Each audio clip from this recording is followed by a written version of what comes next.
శుక్రవారం పూట మీ ఇంటి ఇల్లాలితో రాత్రి నిద్రించే ముందు ఉప్పు దిష్టి తీయించుకోండి. అంటే ఇంటి ఇల్లాలు చేతిలో దొడ్డుప్పు తీసుకొని ఇంటి యజమానికి 3 సార్లు క్లాక్ వైజ్ డైరెక్షన్, 3 సార్లు యాంటీ క్లాక్ వైజ్ డైరెక్షన్ దిష్టి తీసి ఆ ఉప్పు బయట పారేయాలి. ఆ తర్వాత ఇంటి యజమాని నిద్రపోవాలి.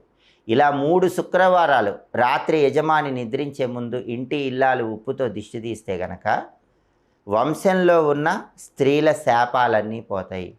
వంశంలో ఉన్న స్త్రీల ఏడుపులన్నీ తొలగిపోతాయి. అప్పుడు డబ్బు పరంగా వచ్చే పెద్ద పెద్ద కష్టాలన్నీ తొలగింపజేసుకోవచ్చు. ఫైనాన్షియల్గా మీకు చిన్న కష్టం వచ్చినా పెద్ద కష్టం వచ్చినా దాన్ని పోగొట్టే శక్తి నిమ్మకాయకు ఉంటుంది. పరిహార శాస్త్రంలో నిమ్మకాయలు చాలా శక్తివంతమైంది. ఎప్పుడైనా సరే నిమ్మకాయ పులిహోర మీ చేత్తో ఎదుటి వాళ్ళకి పంచిపెడితే డబ్బు పరమైన కష్టాలన్నీ తొలగిపోతాయి. నిమ్మకాయ పులిహోర తీసుకున్న వాళ్ళకి